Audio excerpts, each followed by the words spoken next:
thank you all for our first film discussion meeting. So we're really excited, and we want to have more of these events. To kick it off, why don't we sent around those questions, but they are very loose questions. I didn't see them. So that's okay. But why don't we have Joanne? Would you want to just say a little bit about the work you've done, and give people a lay of the land, and maybe some of your thoughts on the film, and then Renee can do the same before we kick off our larger discussion. That was a lot you want me to do. No, hi everybody, how are you? Hi. I am Joanne Dunn. I am the new executive director at the Youth Shelter Program of Westchester.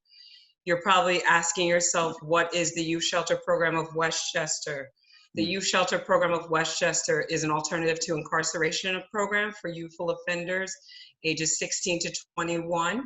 Now, since legislation happened in regards to raise the age in which the youth shelter was a true advocate for, we really focus on young people 18 to 21 now because of that, because young people are really necessarily being treated as young people. But that's a bigger issue that we'll talk about in a later date, because science tells us that the brains of young people don't develop until 24, 25. And so 18 to 21 is still not a captive audience when we talk about youthful offenders and really talking about the barriers that trigger them to offend or get involved in the criminal justice system anyway. But in regards to me, I've been here now since January 2nd, which has been, I don't know, I think God is like laughing and also just trying to like throw me stuff to see what I'm made of, because I came here January 2nd and then you had COVID, and then we've been thrown into a full, Black lives always matter to me, of course, because I'm a Black woman, but we're in a full-on launch of Black Lives Movement, and that just not just resonates because of what's happening currently in the country in regards to George Floyd, Breonna Taylor, Trayvon Martin, all those people when you say their names, but just for years, and this movie really strikes a chord because the 13th Amendment really discusses why, we've abolished slavery, but now we have mass incarceration, right? And so we're still keeping people captive. And I think when we talk about law and order and what that means in certain communities, it's different. It looks different. It feels different, right? What happens in Rye doesn't happen in the south side of Mount Vernon, and so, I could go on and on and on, but I'm really excited to be here, excited to share an angle from you. I live in Peekskill, so Yorktown is not too far from me. And then as an African-American woman, I went to Hendrick Hudson School District, which is in Montrose. And so, being one of two Black, people that graduated in my high school class, I know that we're still battling, I know we're here to talk about the 13th Amendment and the film, but you really got to get to the roots of why the film is. When we talk about racism, systematic racism, when we talk about, mass incarceration, prison, there's a lot of things that we could talk about, but I'm glad to be here tonight. Glad to open up. Thank you, Patricia, for asking me. And I'm a big voice, so I'll take a back seat, and you guys feel free to tag on me when you need to. Thank you. That's great. Renee, did you want to just talk a little bit about your work? Sure. How do I come to this this work? I work in Bedford Hills Correctional. I've been there for 3 years. I work in what's called a parenting program, where we bring children from various neighborhoods around the state.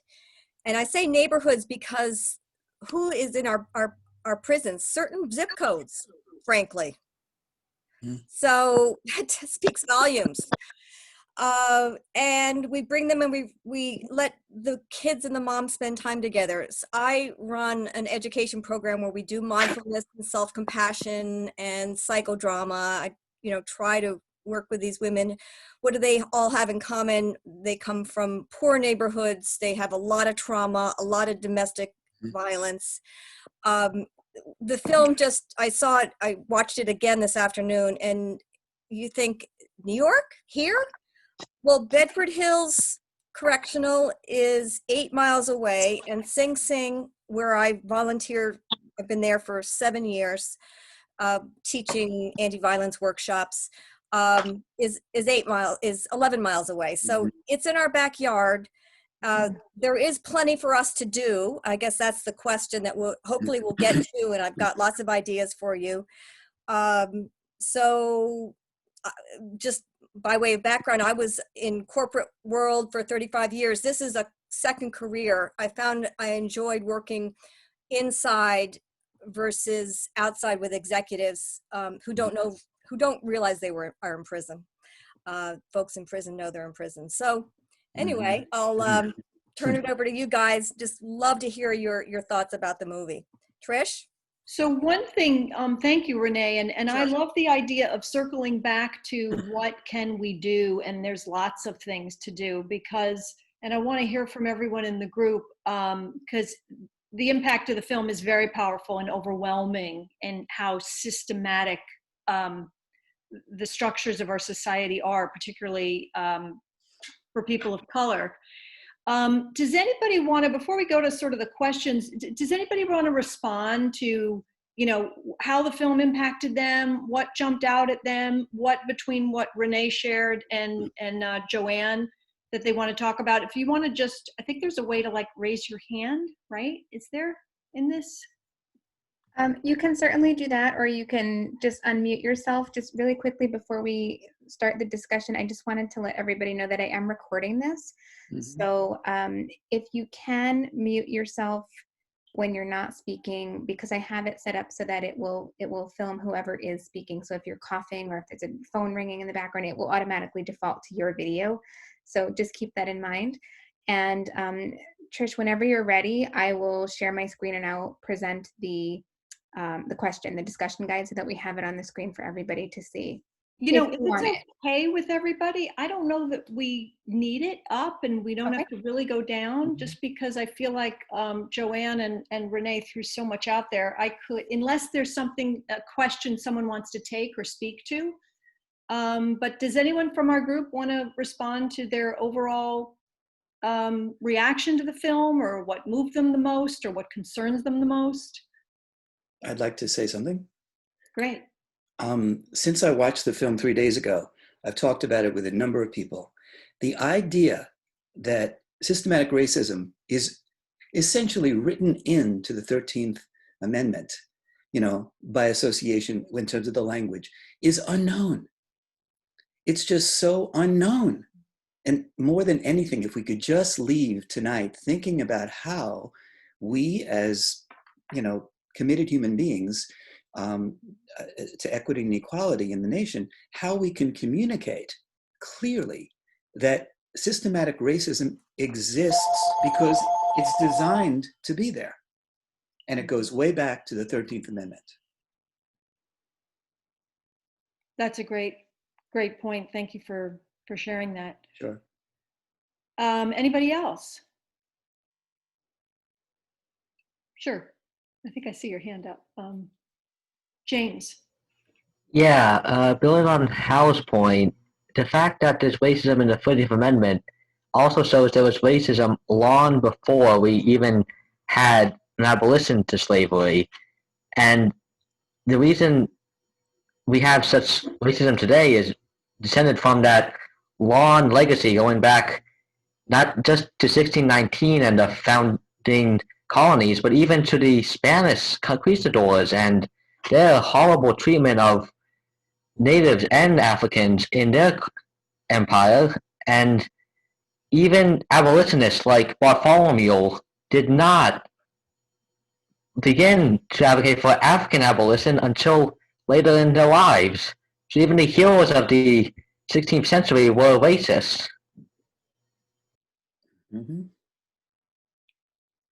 Absolutely.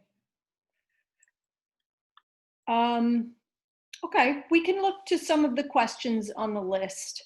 What are your thoughts that the film's argument that people have been subconsciously conditioned to fear Black men at the behest of the media? Anybody want to take that, speak to it?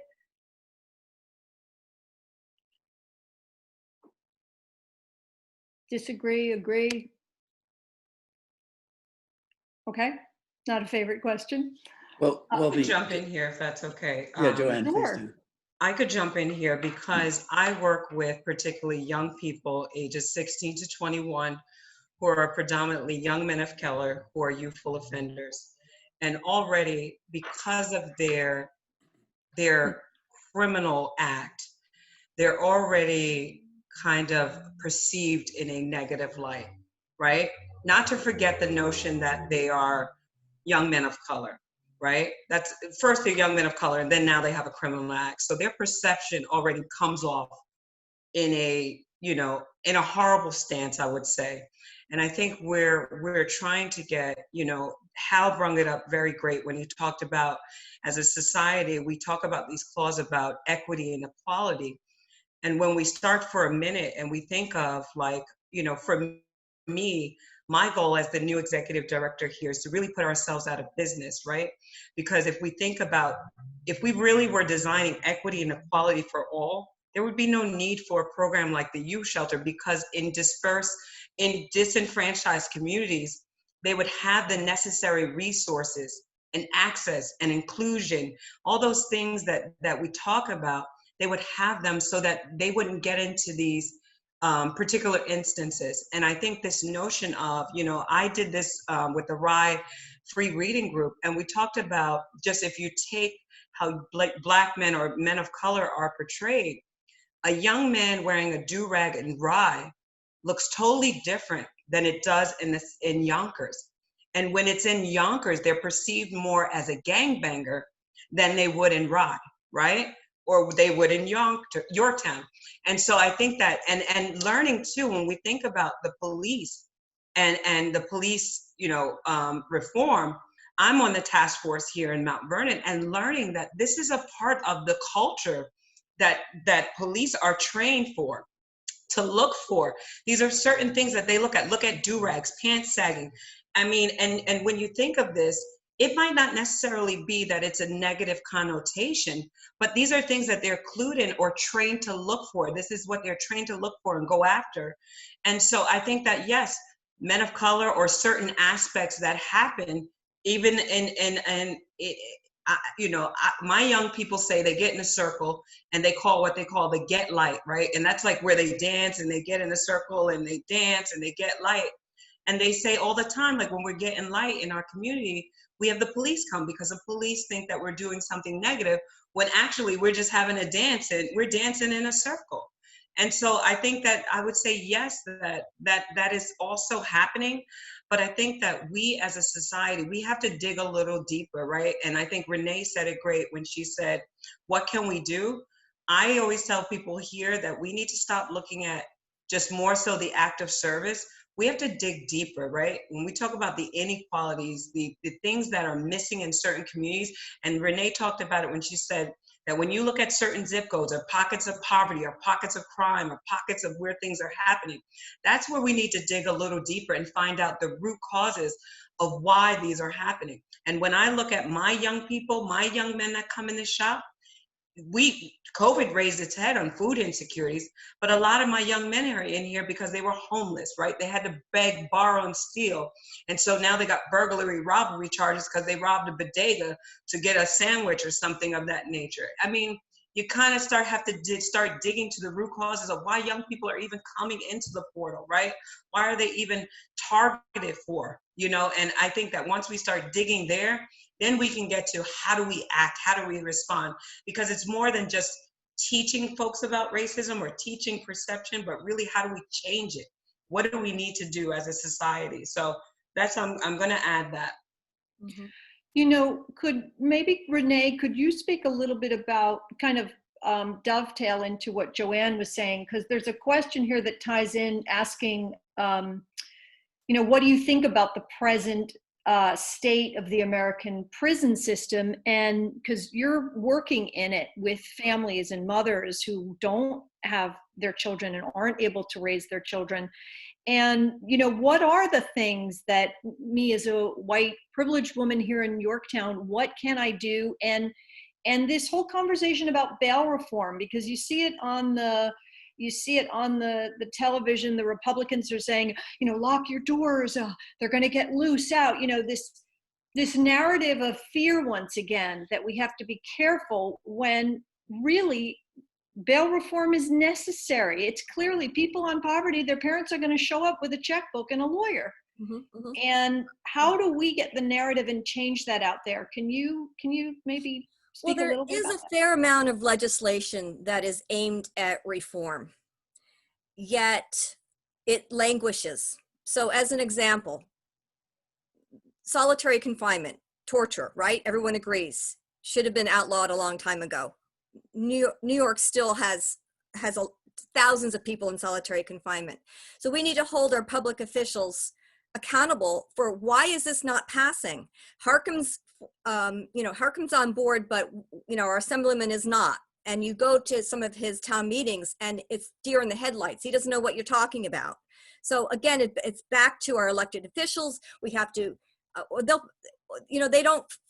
whole issue around criminal justice, it doesn't really register as an important issue.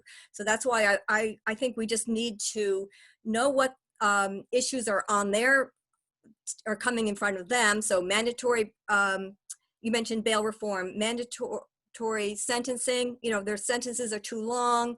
There's a half dozen other bills that they can enact. Yet if the public isn't asking them to do it, other things get in the way. Does that answer a little bit of your question? It does. It does. Anybody else want to comment on any of that or jump in? I would just add, I'm doing a lot of talking. You guys can tell me to shut up whenever you're ready. I would say that just because I'm getting young people, so instead of young people necessarily spending their time at the county jail, they are transferred, they get what we call an alternate sentence of commitment to technically serve their time here with us, right? And so young people who are technically incarcerated serve their time here with us through an alternative transformational like approach. But I would say a lot of the new legislation has a lot of loopholes, right? When we look at even raise the age, right? Raise the age really took 16 and 17-year-olds out of the bigger criminal justice system. But when you look at, is there enough raise the age, right? When you look at raise the age, they took them out of the criminal justice system and they really focused on giving them what they call persons in need of supervision with probation, which is great. It supervises that individual, but it doesn't provide the necessary intervention that is needed to help that young person not even enter the loophole. Just like bail reform, right? Bail reform was great, but I have young people here that had bail set and still can't meet bail. So young people are here and just kind of doing their time because they couldn't meet bail, right? And while bail reform was great, some people are getting that. And so I think that there's a lot of, the legislation is great, we're where we need to go. But I think, again, there's so many loopholes in it that we didn't do enough of thinking about the entire system. And even now when we talk about police and criminal justice reform, we're doing a lot of talking about local police departments, right? And how do we change, the culture and reform and, quote unquote, defund the police. But we need to talk about the entire criminal justice system. And that's starting with prosecutors, lawyers, right?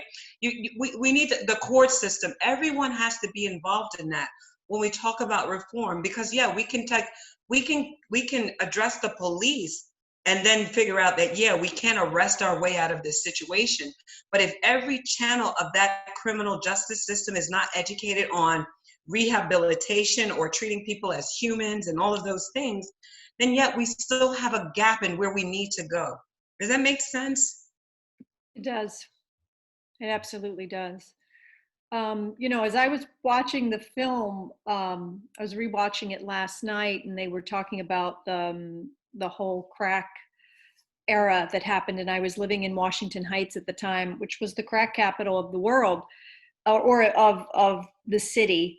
And I was thinking, they spent so much money putting people in jail, people needed rehab, which probably would have been cheaper. And just that connection between poverty, that intersection of poverty, drugs, and incarceration.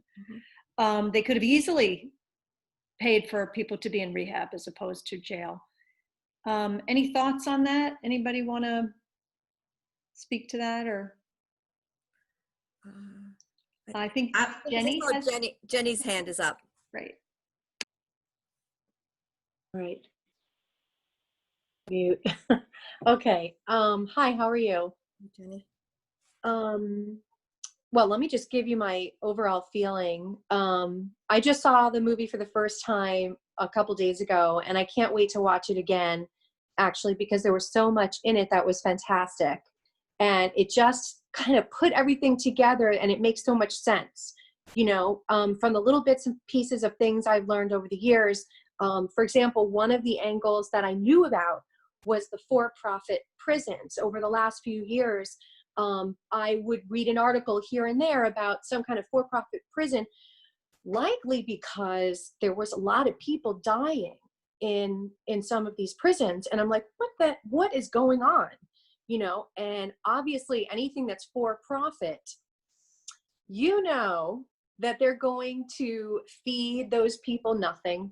They're going to treat them the worst. They're going to hire the most disgusting, inept, mean, horrible people to work in those places because they want to have profit. It's about a profit margin. So the fact, and I didn't realize to what extent that the for-profit prison system has really expanded. Like, I was just looking at Core Civic. This is one of those companies, I think, in Georgia, where a lot of problems were found several years ago. But when they showed that page in the movie with, I didn't even recognize any of the names. It was like 20, 30 different private prisons. I was flabbergasted.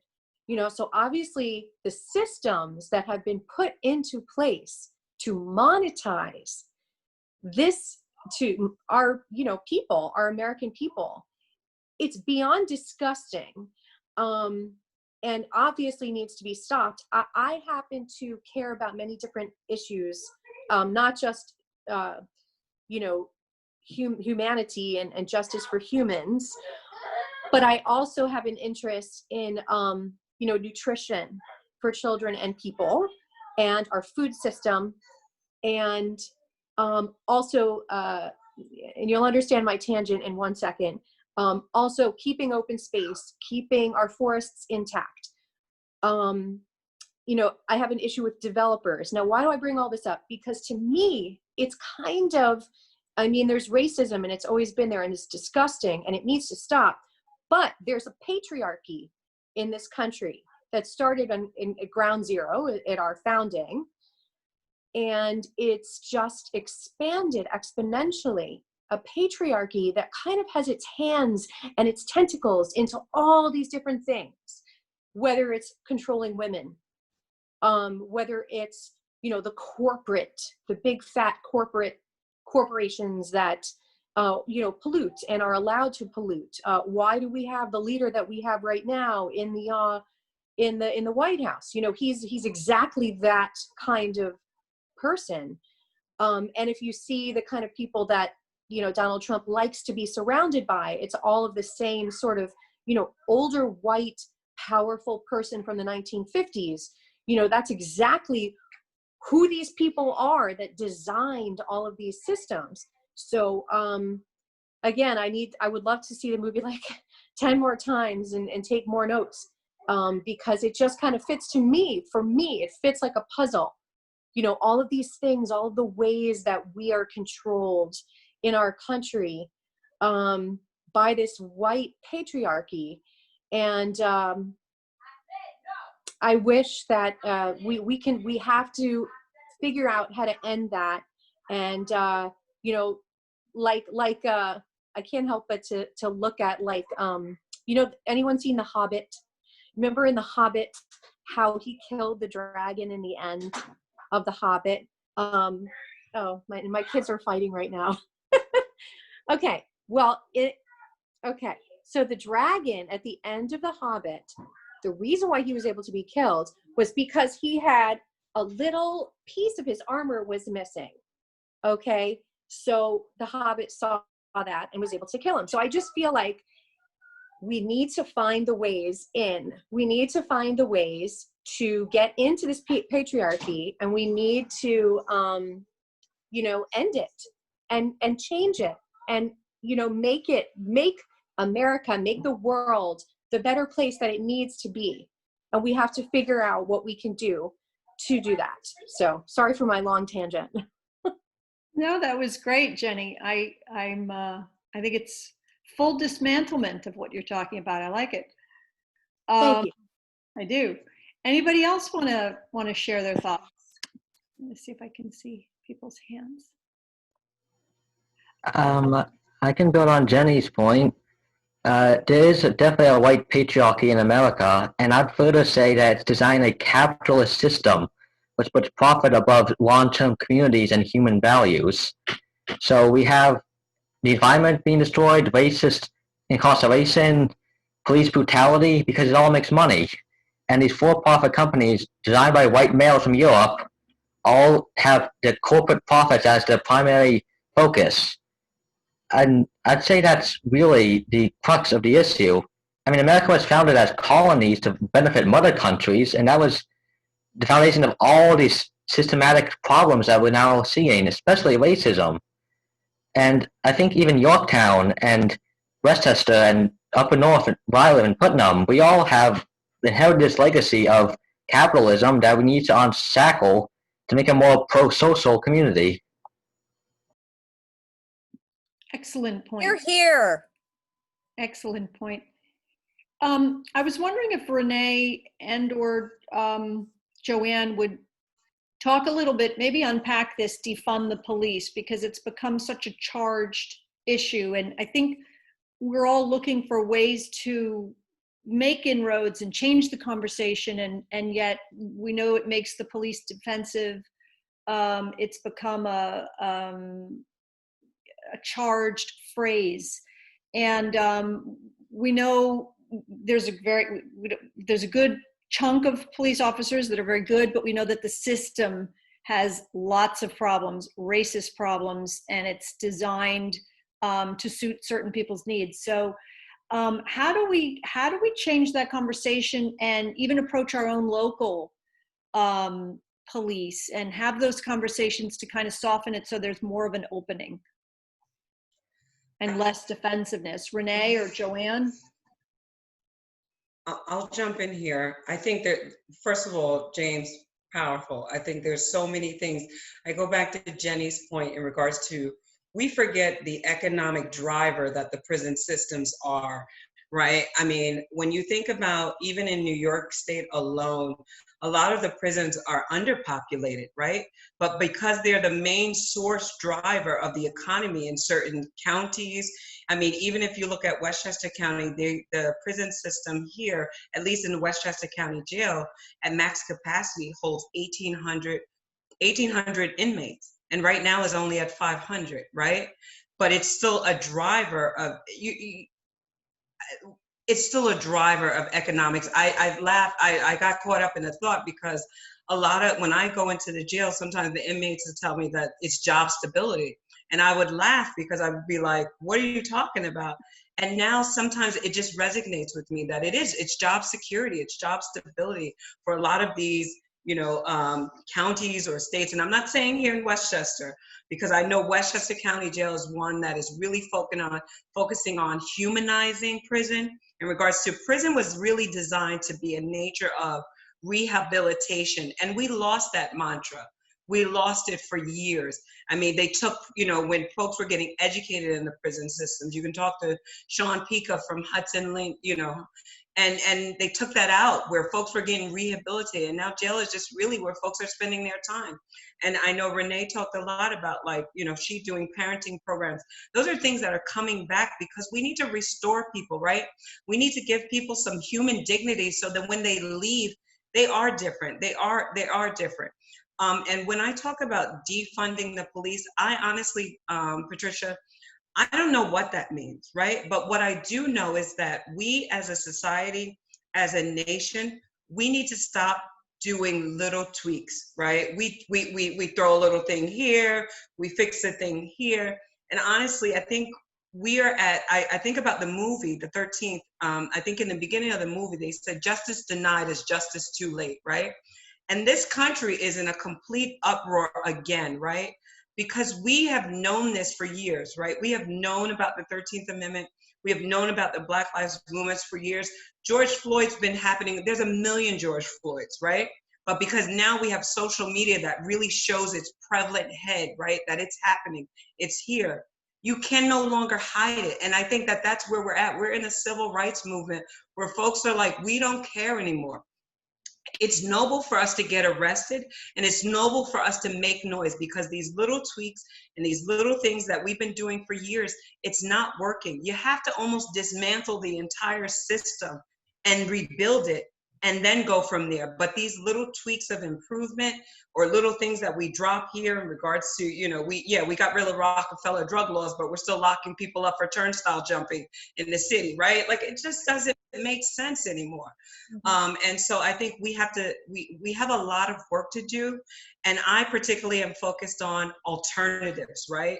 You know, again, you have to get to the root causes of why we're even arresting people in the first place, right?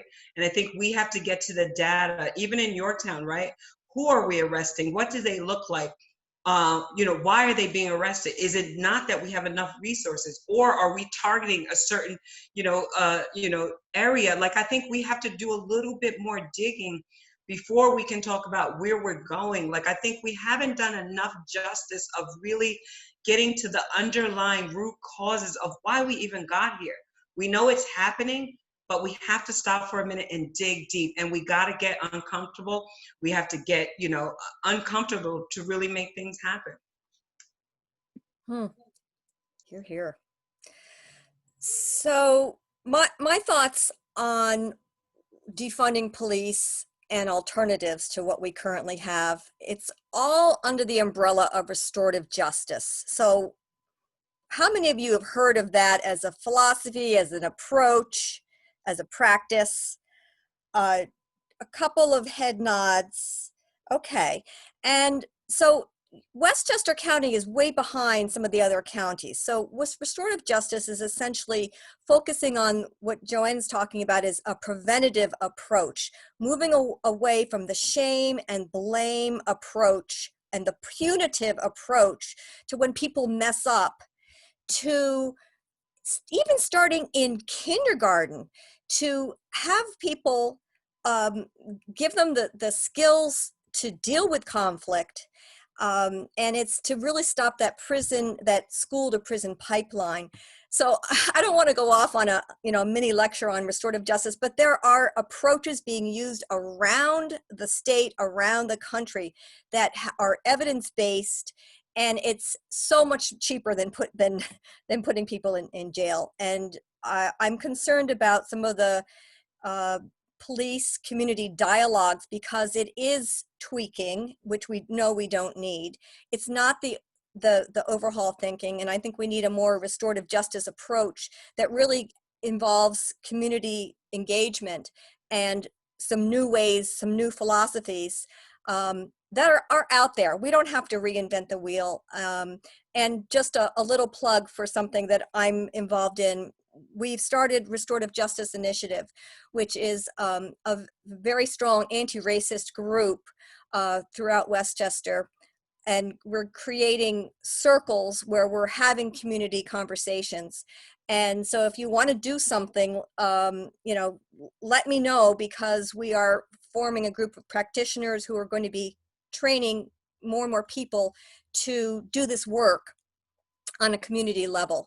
You can't wait till there's problems in the community. You kind of want to build relationships, and some of these circles do just that. So that's a really big topic, and I'm looking forward to bringing this work to Yorktown, because we so desperately need it. People talking to each other in a more civilized way. I'd like to pick up on that. Go ahead. Renee, your notion of restorative justice, Mm-hmm. and your little chuckle when you mentioned kindergarten. Yeah. I'm a lifelong educator working with preschool through middle school teachers. That kindergarten classroom is the place where or 3-year-olds, where it begins. And we can't, Joanne, we can't change the whole society without recognizing that children are part of society. They learn how to be with one another in that classroom. And if a classroom is not a democratic classroom, and if justice is not taught, if conflict resolution is not understood by little kids, those little kids who are in the Yorktown schools might become a policeman or a lawyer in Yorktown. So we've got to think not only about what we can do now, but what can we do for society in the future? And the schools, I'm glad there's a task force. I haven't gotten involved yet, but I'd like to know more about what Yorktown's doing in terms of the K-12 curriculum, and the social justice curriculum supposedly is going to be addressed. I know Dax Armstrong tonight is at the board meeting in town, in Yorktown. He seemed a little skeptical as to what they're going to, hear or say, what he's going to say, what they're going to listen. I want to know more about how we can make something like a K-12 revised curriculum and build in these ideas. Yes, it has to happen for adults, and it has to happen for people who are already incarcerated in society in general. But it's got to start. Yeah. It's got to be all-encompassing. Right. Rachel or Marissa, can you kind of maybe give a little bit of a brief outline about what's happening with the task force? And I know that there was some discussion that the curriculum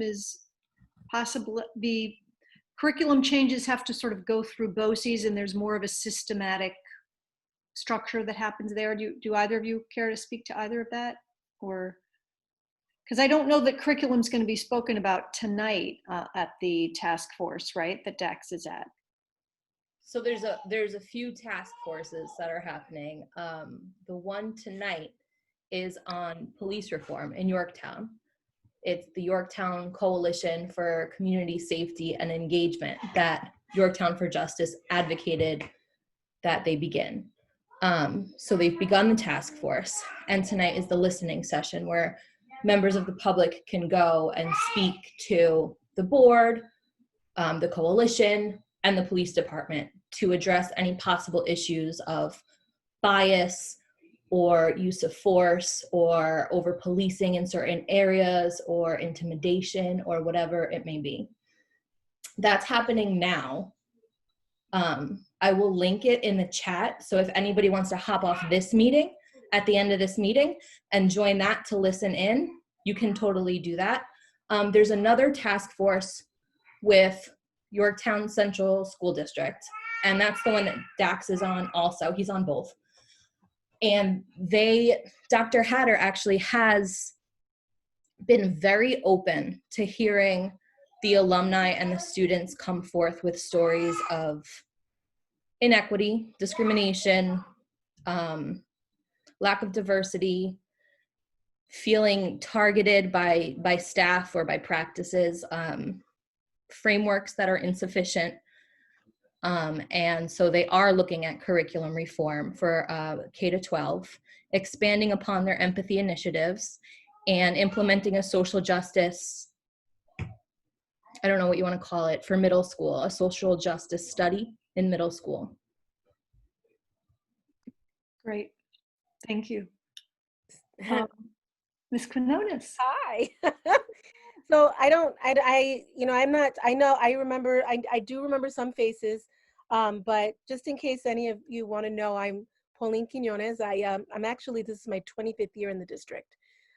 So, a lot of times, people, these conversations are tricky. I am an employee of the district, but yet I'm vested in terms of just being a part of the community, even though I don't live in the community. So that was why I was very curious about what Yorktown was doing. The Yorktown for Justice page spoke to me. I was like, I wonder what's going on, because, if I rewind 25 years ago, I was probably the second minority hired in the district. At that time, Al Reed was at the high school. And when I got hired, I actually even, just to give you a little sense of myself, I I got this job in Yorktown, and I look around and I'm going, oh boy. I go, I said, this doesn't kind of seem like why I went into teaching. I told my mentor at the time, Barbara Swenson, and I said, you know, I went into teaching. I want to make a difference. And I feel like I'm here and these kids don't need me. Right. And Barbara Swenson said something to me that just till this day kept me in Yorktown. She said, Pauline, look around you. She said, I want you to look down the halls. I want you to look at the children in your classroom. And I want you to look at our staff. I said, you're necessary because you're the first time. You might be their first point of influence, a Puerto Rican woman, a woman who they don't know what nationality you are, and you're a person. People, the only time that they'll ever see someone like you might be at the time, think about it 25 years ago and what was happening in terms of the news. All you saw were Blacks and Hispanics being arrested, all of the crime, all of the drugs, all of the whatever else is going on. And she said, when kids turn on the news, that's usually their first snippet of somebody who's Hispanic or a minority. I said, but here you are, and you are a teacher who absolutely knows what they're doing. And you, by just walking down this hallway, you're making a difference. And does a community like Yorktown absolutely need you? Absolutely, because it's the first point of influence that they'll see someone in a different light. So that's, you know, that was one of the reasons why I stayed in Yorktown. Things changed very slowly over time. They didn't change a lot, but I remember being, you know, that feeling when you're number two. That's tough. And it's funny because I used to think that people would think of me as, you know, the minority or the Hispanic. And it's funny because what ended up happening was I became the teacher with the curly hair. That was really all that, that's literally who I became. Now, the reason why I'm saying this is that, you know, also just kind of looking at just a little bit of background, I was a history major. You know, I know what real social studies teaching should look like. And I also know what's lacking. So I think one of the things that I would come to the group like this with, you know, when you say, well, what's your goal here? And it's to be, and I'm not sure if Joanne will echo this sentiment, but when you're looking at curriculum, it should be natural. It should be something that's naturally infused. I always took umbrage with, okay, it's Hispanic Heritage Month, so let's talk about them right now. It's Black History Month, okay, let's talk about them right now. As if that's the only time that they made contributions in history. But looking at curriculum reform is going to take real education because most people don't know the facts because we grew up in this system and we read our books that were tailored towards Texas, California, all the textbooks that were sold for the states that sold the books for the entire state. We thought that's how our core books were driven. It's going to take knowledge and thinking about where are those people who were influential in historic events that were different. You know, when you think about just, you know, the Tuskegee Airmen, when I grew up in high school, I didn't know about them. I learned about that as an adult. Yet it's not so, it's so much, it's, you know, when you look at the contributions of different people in history, it's to really look at where it falls naturally. One of the things I'm doing with my classes, we're looking at growth mindset and we're looking at grit. And the librarian happened to choose some books about people who happen to be Puerto Rican or have different cultures, but we didn't isolate it like that. We mentioned, yes, there are time periods that we dedicate, but look at this true example of grit. Look at this true example of someone who has stamina and perseverance. That's, if as an educator, that's where I would like to see it happening naturally.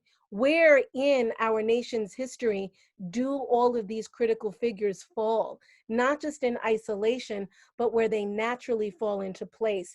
And I often don't, you know, I usually stay away from forums a lot, but when it comes to education and just what makes sense from a historical perspective and what's natural, it's to see people in their natural element. To make sure that if we're talking about, you know, we're talking about, you know, the Civil War, we're talking about, you know, any major event, let's talk about all the players who participated. And if they just so happen to be a minority or they happen to be Black, of Black descent, of African descent, whatever the case is, let's make it be natural. so that it doesn't become this thing that we're just isolating. Because again, we want to be seen, but we also want to be relevant. And I think that's really the piece that I would just bring to the table. Joanne, I don't know if you wanted to just jump, because I saw you just kind of nodding, so. No, I definitely, Pauline, that was great. I think that, you know, I'm going to tell you guys I don't know how to not be candid, so I'm just going to do it. You know, when I originally first watched the movie, I shut it off, right? I said, you know, I'm not watching this. This is stuff I knew for years already. And then I watched it again. And then these whole range of emotions come over me, from like despair to just kind of like hopeless to kind of like, now I'm pissed, right? Now I'm angry. Like, what am I going to do? And I have to tell you, I think Pauline hit it on the head, the head on the nail, whatever you say, the nail on the head, is because it's just that for so long, when you look at the movie and you look at what's happening in our country, and we talk a lot about the intersection between race, injustice, and mass incarceration, but when you boil that down, it really is about race, right? When you boil it down, and I no disrespect to anyone in Yorktown, but I think that we're having this conversation, but you got to start to get some more experience and some more folks, brown and black folks, on this call, invited to the room, because once you can understand the walk that those folks have gone through, then you can make some change, right? Then you can do something. And I know it's hard sometimes, you know, to really talk about, like, how do I even, you know, I like I said to the RYE reading group, you ask me just how it feels to be a Black woman, right? To just like the stuff that I go through, to try to fight that I should be in this executive director role, but then just everyday stuff, right? And I think that that's where we gotta go. It's just that, like, you gotta get a few Black and brown friends and sit down and have some conversation, because when you boil this all down, race is the root cause of why we're in certain things, right? Race and ethnicity. And we kind of, I agree with Pauline, and I think when you talk about the movie, The 13th, in the beginning, I don't know if it was Van Jones or somebody who said, really, this is all an attempt for Black and brown folks to be understood, right? Like Pauline said, to be, you know, relevant, and to be, you know, respected, and just to be natural. This is what this really is all about. And it's going to take a lot of digging deep, because the information's just not readily available. You know, only recently do we have the resources to really find out what really took place at certain key points in our history. It's not, you know, a lot of us that are looking for it, you have to look for it. You know, I made it a point to study my own Puerto Rican culture, and to kind of look at just, you know, and I infuse that into my own teaching. You know, I know that when, you know, we're talking about, you know, just even like when we're talking about Juneteenth, you know, I brought in the fact, you know what, to be Puerto Rican, you've got 3 different major races. That's why, you know, and even when I'm speaking at some of the different theater groups that I'm a part of, because I'm also an actress, you know, which is its own little issue there. But, you know, when you think about those 3 things, you know, you're kind of like, you're able to infuse that. But I had to actually go to Puerto Rico and go to the museums and get the books from Puerto Rico, because we didn't have that understanding our role in the Atlantic slave trade. And, you know, the fact that because I've gone, you know, I've lived in Puerto Rico, you know, I didn't live there, I visited, knowing that when my dad grew up, Puerto Rico was filled with sugarcane plantations, and you needed African slaves to work the plantations. You know, most people don't realize that. Now you go and you see a lot of the plantains, which basically take care of themselves. But we were a major port. And all that to say that when it comes to curriculum and learning, you almost have to go out of your way to find where we fell, where any minority fell, because it's not in your average textbook. And I know that there are a lot of scholars now that are trying to give that perspective. And, you know, when you think about it, you know, it's sad that, you know, you could have, you know, I know this is a virtual wall of books, that in all of the books that we've had, you know, just in history, that not one of them really talks in true authenticity about all the key players that made any event either successful or a failure. And I think a group like this, it would behoove a group like this to really start to look at those resources that would give that information, because you're not going to get it from the publishers. I will tell you flat out, especially in a place like New York that's very diverse, we've always fallen subject to the states that buy textbooks for the entire state. And that's who those textbooks are written for. And I've known that just from years of teaching. Of course, a publisher is going to try to write a book for a state that's going to buy every student that one book, versus in New York where different school boards choose different materials. But really, it's really trying to get that information. And again, it's not that easy. Joanne, if you know people, or if you have resources, I think a library of, just trying to find those books, there's not a lot out there, but people are working on it. Just recently, my sister spoke at, my sister was part of a symposium, and there was some real, some historians really dug deep and found some unsavory things about some people that we respect. Historical figures. As a history major, I know certain things, I don't know, I'm being recorded, so I don't know that I want to talk about it, but even just when I look at, when you look at Abraham Lincoln and you look at just his position, if you really dig deep, people don't want to dig too deep, because there is something, when he started off, when you look at those root causes, and again, I don't want to be the fifth grade teacher again, but you start to look at it, and it wasn't a pure abolitionist state of mind.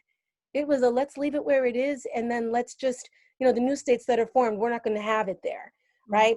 But so in that, just know that there's a whole lot more, and there's a lot more writings and quotes and speeches that are coming out that are going to rock this nation's history. And, you'll never negate what he did, which was Emancipation Proclamation, we've got it. But the road that it took to get there, I can't wait for somebody to write that book, because that man had a struggle. That man had a true internal struggle that wasn't natural. And it took the change of events in this nation's history for him to realize that there needed to be a very, very straight line at the end of it, that there could not be any ambiguity or any vagueness to it. So again, it's a matter of looking for those resources that are now, people are really digging deep and finding speeches, manuscripts, journals, because they weren't out there before. But I'd just like to add something, picking up on what Joanne said about, looking at ourselves here, the lack of diversity that exists here is a critical concern. Not only looking at books that write about or describe what happened or didn't happen. I didn't know about Getting Light until Joanne told us that it's a cultural thing.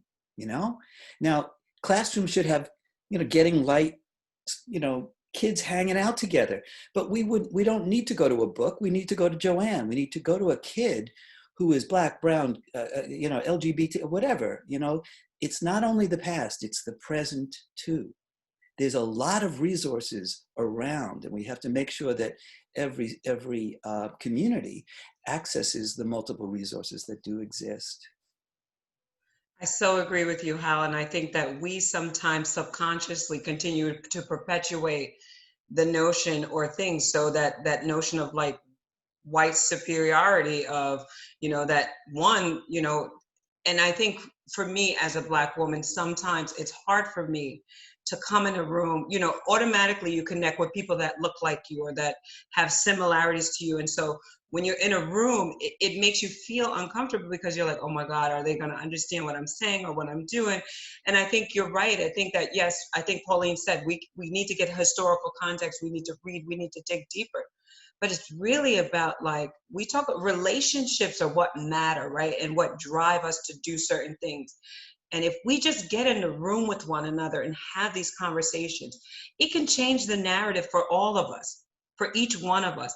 And it stops us from perpetuating what systems and what things are already happening.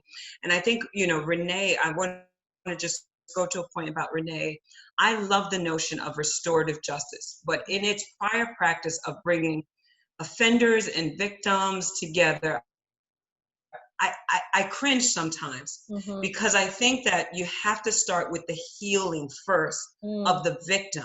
Of the victim and the offender, right? You got to deal with the healing and the trauma that these folks have incurred, both on the victim and the offender side, before you can even think about bringing those two worlds together. And so this notion of like, you know, the previous restorative justice, it just makes me cringe because I've had some dealings in that. But I think this notion of like circles, community circles, but healing circles, right? Where we're really, you know, we want to deal with the trauma that folks have you know, faced, but how do we help remedy those, right? How do we help bring those together so we can affect change? And I think that one of the things that we as a system, when we talk about criminal justice too, we need to do more, a lot of what I call behavioral therapy, right? People, you know, like, we're no longer treating people like human beings. Like, you know, why are you sitting on the stoop and falling out? Or, you know, did you eat today? Like, we don't even have those conversations anymore. We're just like, you know, we stop treating people like people. And I think one of the things that we're learning, I'm a part of DCJS, which is Division of Criminal Justice Services, and they have a youth task force, but really talking about healing. It's called the healing, like the healing empowerment. And it's really talking about like, you have to first heal the person, deal with the behaviors, the barriers that affected that person, and then build them back up to get them where they need to be. But you can't talk about, you know, bringing them or reform or anything like that when you haven't really addressed the whole person yet. So I just wanted to share that. But I'm open. You can call me any day, anytime. Get on the phone with me. I'm an open book. And I think because not only have I lived this world in regards to just the youth shelter, but personally in my own personal life as being one of two that graduated in New York State in a school as one of two Black, you know, youth that graduated in my high school class. And then not only just being a young person my father was incarcerated for 20 plus years. And so this notion of race, injustice, and mass incarceration, I lived it personally and professionally. And so I'm an open book. Wow, thank you. Thank you, Joanne. So I know, Trish, you were not sure whether you wanted to go into the Yorktown for Justice larger agenda here, but it does sound like there's an invitation to be more inclusive of the people we need to learn from, right? Not from a white savior perspective, because that's got its own traps. But how do we bring in, if it's a 1% of the residents of Yorktown, I happen to think it's more than that, but what is it? How do we become more inclusive? Well, Marissa, do you want to take some of that? You mean as Yorktown for Justice or as the whole town? How to become more? I think both, and yeah, facilitate dialogues. Renee, if I may, because I just have a poignant question. Sorry that I was late, everyone. Because I think this kind of ties to that too. One of the things that really struck me in the documentary was a lot of what I learned about language and communication in our nation's history. And there, you know, one piece in particular that struck me that I never learned about was the terminology or the term, you know, law and order. And it's something that, you know, we hear today.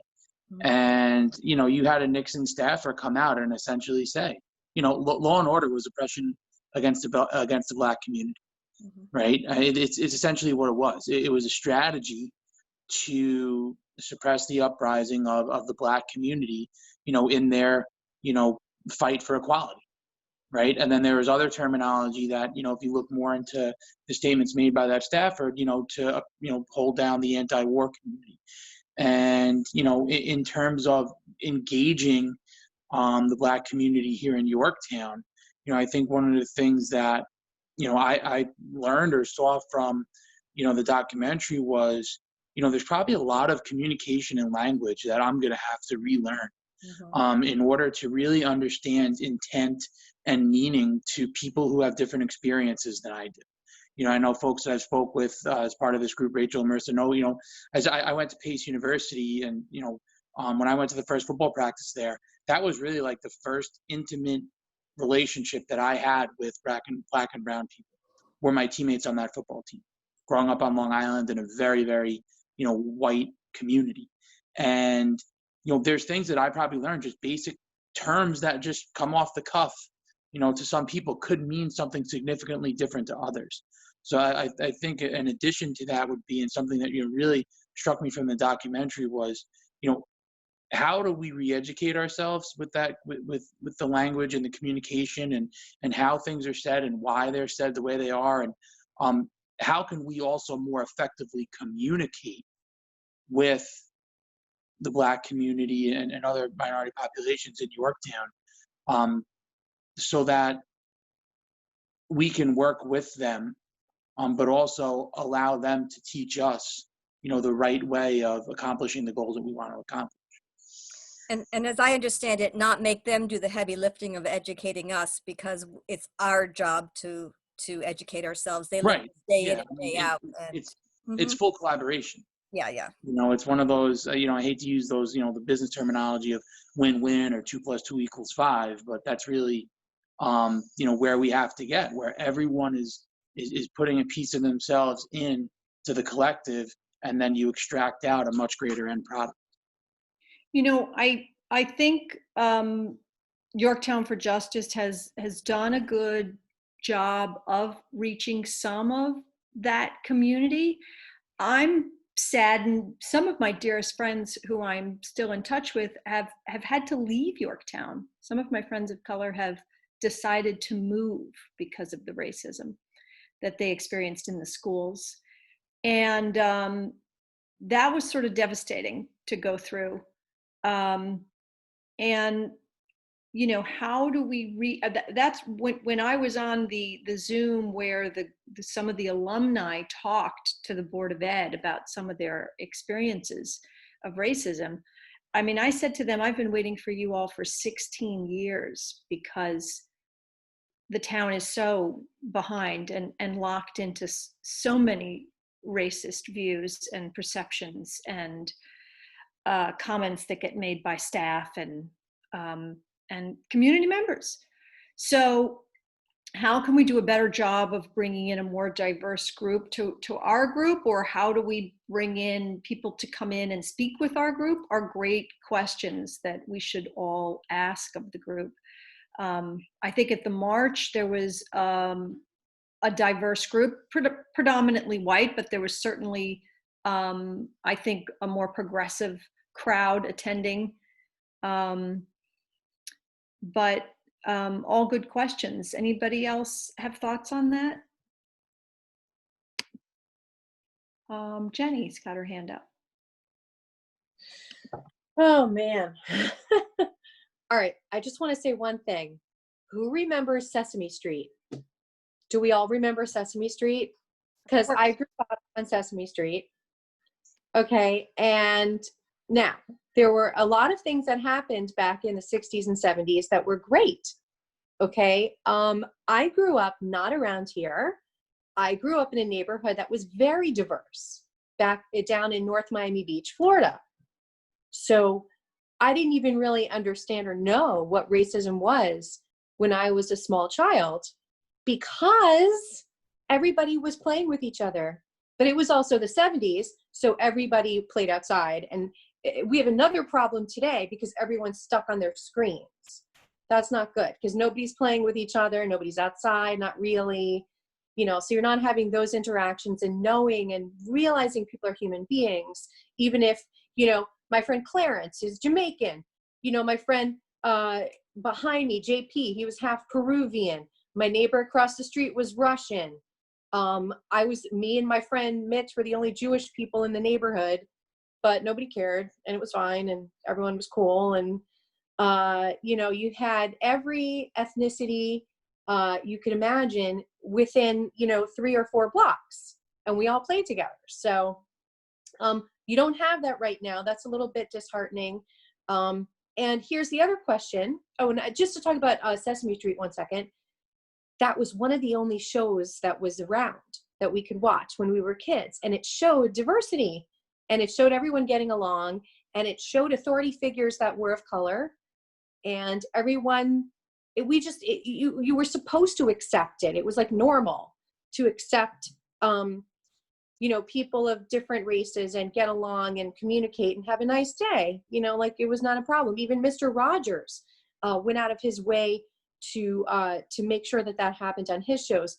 I just want to say one more thing. And so obviously you don't have that diversity situation right now in media, which is what all the kids are watching. So that's kind of an issue. And kids are not outside playing with each other. So that's another issue. But here's this other thing I just wanted to mention too. There is diversity in my part of Yorktown, but once again, nobody really talks to each other.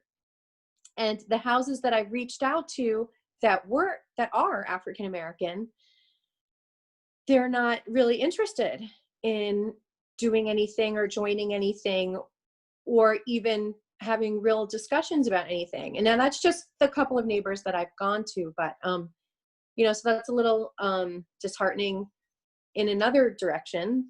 So I want to know how you feel about that. Thank you. I will say that for a lot of African American people, there's a fear too. There's a fear of speaking out, and there's a fear of being outcasted because you did speak out. And so I think that you have to bridge, just like you would build any relationship. No one is just going, you know, they're not just going to talk to you about what they're going through. So I think there's a way that you have to bridge these dynamics. And I think that if there's, you know, one starting with, I'm not even sure if Yorktown has a local NAACP, but I think that if you start with like a local group that is, you know, African American driven or even Hispanic driven or talking about immigrant population, like I think that you have to start with those groups to drive more conversation, because they'll be the conveners of folks who really want to speak. People are not going to just naturally talk about something that's in their core that's really bothering them to a stranger, right? They're just not going to do that. And so I think that that's where you kind of have to start, Jenny, first. And I think a lot of times for race, we put blinders on, right? Like, yeah, I grew up, I would say, because I went to a predominantly, I grew up on the Montrose area. And if you know anything about like Montrose, Buchanan, Verplank, you know, I was told when I was in high school not to even go to Verplank because they would throw me off the query or something like that. And I think that a lot of times, you know, we keep our blinders on because we don't want to talk about it. We kind of live in our zone. We do what we do. And yet we know our neighbors, but we don't know them because we don't want to intrude.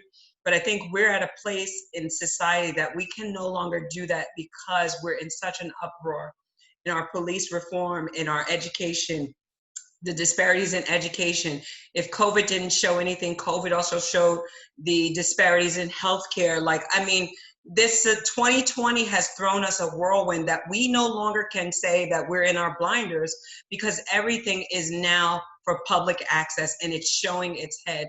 And so I think you first have to start with these groups that can help drive conversation, at least get you access to folks. I think also when we talk about like what Yorktown specifically, like the city and the elected officials can do, I think you need to look at race amongst public officials, right? Do we have Black and brown folks in leadership positions in Yorktown? You know, do we have Black and brown folks that are, you know, really out here affecting change? You know, like, are they just frontline workers and not necessarily people in the larger, you know, the larger scope? And so I think we need to look at one, like we can talk about race, the criminal justice system, but when we also talk about holding people hostage, like we never talk about the access to like C-suite employment, right? You know, or elected officials, and why people, Black and brown folks, are not at the top of the pyramid when we talk about jobs and, you know, things that are happening there. So there's a lot that we could do, but I would say start there, Jenny, with like local groups, if there are any in Yorktown.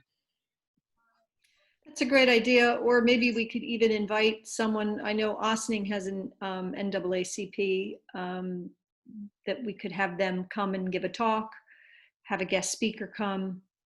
But I think part of Yorktown for Justice is we want to be that group. We want to be, COVID makes it very hard to do events and reach out to people. And I think that hopefully when this is over and we are able to, you know, had we had the screening, we could pull more people in and invite more people. I know when I was campaigning and I went door to door, I was meeting a lot more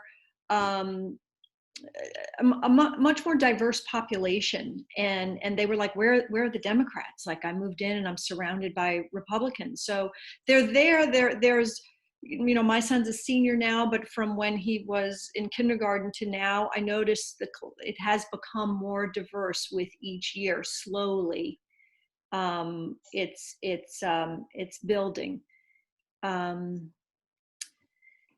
Anybody else want to talk either about the movie? I know one part that was very powerful for me was in at the end of the movie when she shows Trump making all these statements about, you know, the way we used to, making all these racist statements about the way we used to remove people and when they used to act up.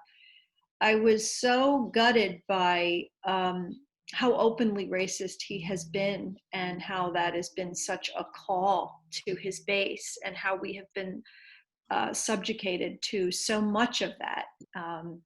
Yeah, I don't, if I may, I don't know how much we even need to, I think all you need to say about that is that on a call last week with local candidates, the state Senate candidate for our district was using that same racist terminology. You know, and that's like, I rewatched the movie with my wife, and I was hearing some of the same terms used by Trump in the 2016 campaign, by Nixon, by, decades and decades. You were hearing that same terminology, and it is said almost as a term of endearment. And it's almost turned into a strategy, a political strategy, to utilize terminology that it's almost like they know what it means, and they know that the opposition knows what it means, and it angers the opposition to the point where you start to lose rationality, you know? And for me, I mean, I have a 15-month-old. So when you said Sesame Street, like, not only did I grow up on it, I'm growing up on it again. Like,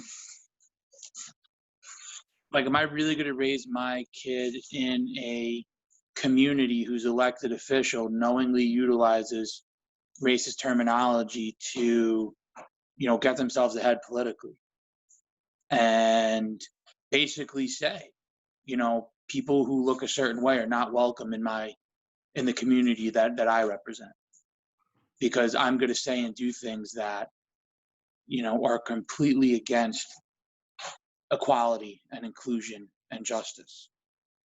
Yeah, it's unfortunate. It's really, really, really unfortunate. I want to speak to that too, Trish, because that struck out to me also. The compilation of Trump juxtapositioned with the civil rights movement photography. And it made me think of the hearings recently for Amy Barrett, because Trump was saying the good old days, the good old days, the good old days. And during the hearing for Amy Barrett, Lindsey Graham actually said the good old days of segregation. And you heard that in the film. You heard that through Trump's voice, but Lindsey Graham just said the words. I'm with you. I'm with you with all of it. It's gutting. It's destroying our nation, and it's terrifying, quite frankly. Yeah, and one thing that, you know, in watching it, and then the other thing that came to mind to me too, in terms of recent history that was showed in the movie, was the stuff about Trayvon Martin. And I think something that unfortunately kind of gets lost here locally, not too many people that I know of DJ Henry. And so DJ was a African-American football player at Pace University, who was shot and killed by a police officer 10 years ago in the town of Mount Pleasant. And that police officer, I believe, resigned. There weren't charges brought up against him, and the PBA in Pleasantville gave him the Cop of the Year award a couple of years after. Interestingly enough, the candidate for state senate right now was the county executive at the time, and right before then, he was the town supervisor for Mount Pleasant, and appointed the town supervisor who oversaw the, I guess, internal investigation, whatever you want to call it. But I feel like sometimes it gets lost on our community, is that something like this You know, you always hear that never happens around here. You know, that never happens around here. Oh, that's something else. That's something we don't have to worry about. I mean, this is what, eight exits on this conic from Yorktown, 10, 12 miles away, where a young black man was shot and killed by a police officer. You know, and that's one thing I think from an education perspective that, you know, we might want to talk about and focus on is, you know, this is happening in our backyards. It has happened in our backyards. You know, and people, you know, you may think, oh, you know, the Trayvon Martin thing would never happen here. Well, you know, DJ Henry happened, and it happened in Westchester County.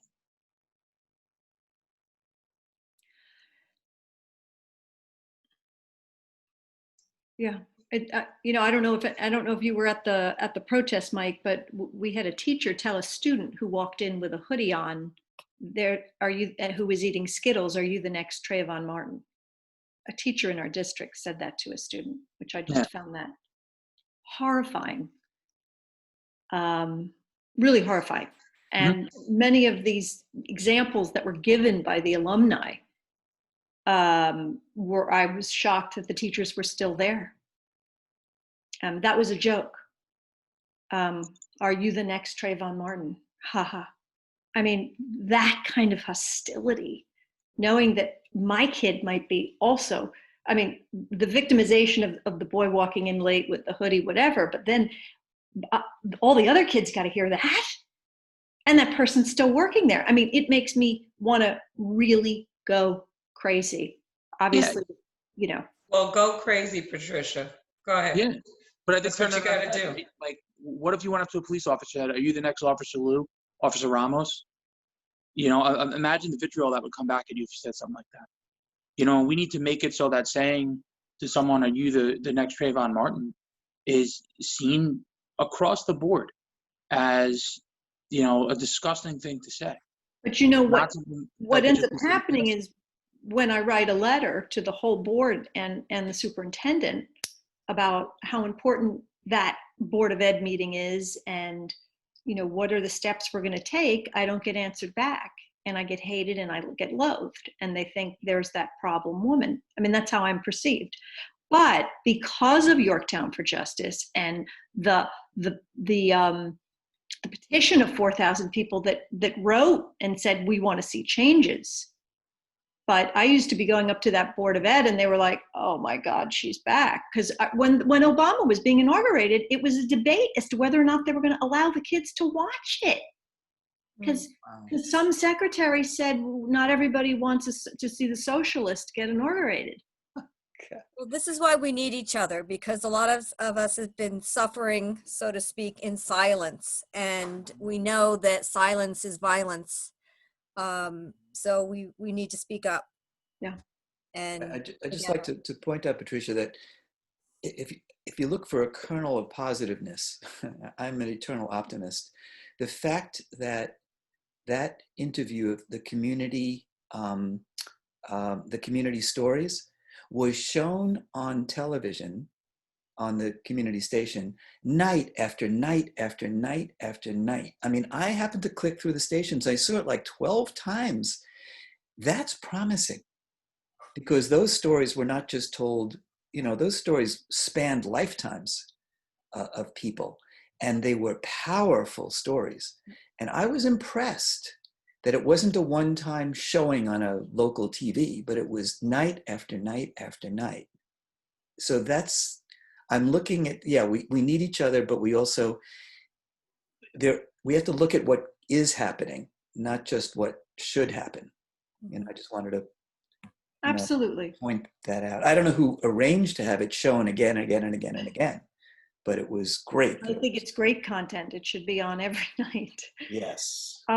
We have about 10 minutes left. Are there any other people that wanted to share their thoughts about the film? And maybe we can get some closing statements from and how to get in touch with Joanne and Renee with their great work and ideas for more events as we're able to gather eventually someday.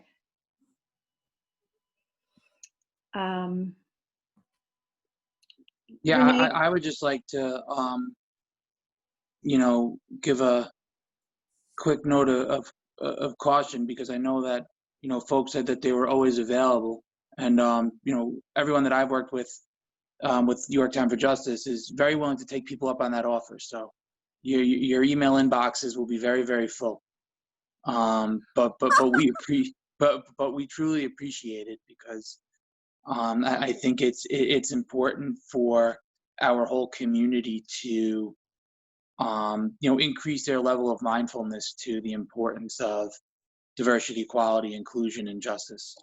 And leaning on folks with experience and knowledge and insight is going to help us really accomplish our goals to make this a better community. So 100% agree, Mike. That's excellent point. Renee, do you want to sort of give us some closing thoughts, and then Joanne? I'm not coming up with any right now. Joanne, you have some closing thoughts? So I just want to, I want to get involved. I want to get things moving. So, but we've got our, wonderful leaders. So sign me up.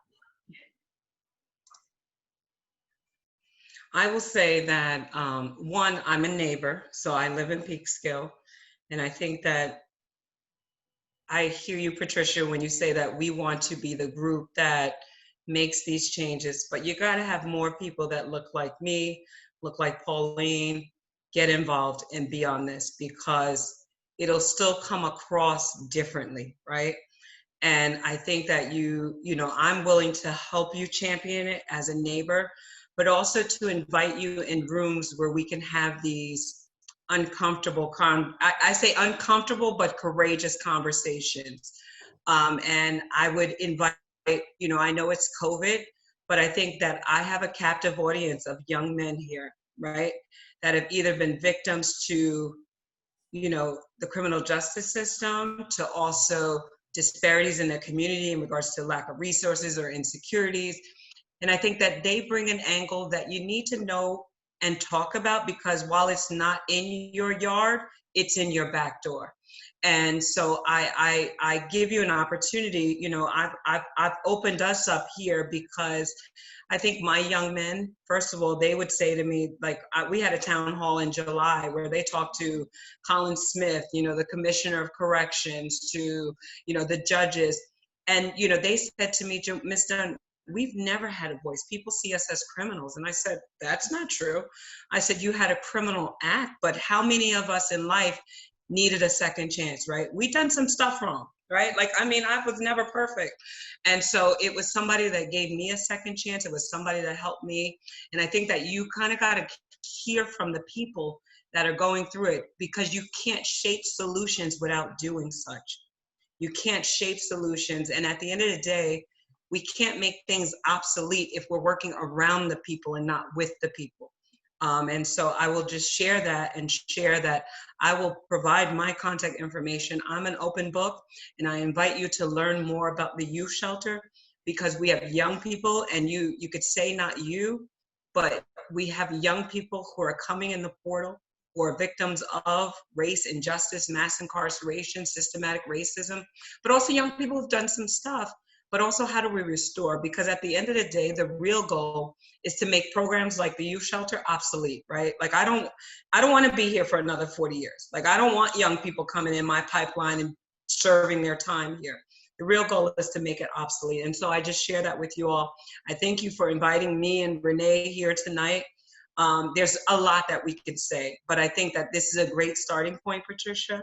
And I think that you continue to charge forward with having this discussion and inviting more people like me and other folks in the room, so that you can hear different angles and also hear opportunities to where you can strengthen the Yorktown Justice Committee. Is it a committee?